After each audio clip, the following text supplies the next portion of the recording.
কি গো মালিক, কেমন আছো? আমার উপরে একটু এসে বসো না। বসবো, পরে বসবো। আগে তুই বল, তুই কিভাবে কথা বলছিস? মালিক, তুমি একটি পাওয়ার পেয়ে গিয়েছো। তুমি তো জানো না, এই পাওয়ার পেয়ে তুমি এখন সকলের সাথে কথা বলতে পারবে। সত্য কথা বলছিস? শালা, কি যে ভেবে এই গাধাটারে এই পাওয়ারটা দিয়েছে আমি কিচ্ছু বুঝতে পারি না। এই গাধাটারে পাওয়ারটা দিন রাখবো। কি বললে? আমার কি বললি তুই? হ্যাঁ মালিক, কিছু বলিনি। তুই বললেই হলো, কিছু বলিসনি। আমি কিন্তু দেখেছি, আমি শুনে আসি। কিরা লঙ্গি, তুই বল কি বলেছে। মালিক, ও তো আমাকে মারবে আবার, আমি বলে দিলে।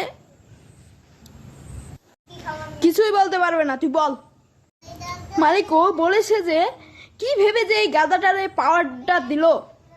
হ্যাঁ, এখন তো আমি জানতে পারলাম লুঙ্গির কাছ থেকে। এখন তোকে আমি বাস দিব। আমাকে কি বলেছিলি তুই? হ্যাঁ, তুই আমাকে কি বলেছিলি? ওই আমাকে কি বলেছিলি? এই ওই আমাকে কি বলেছিলি? এই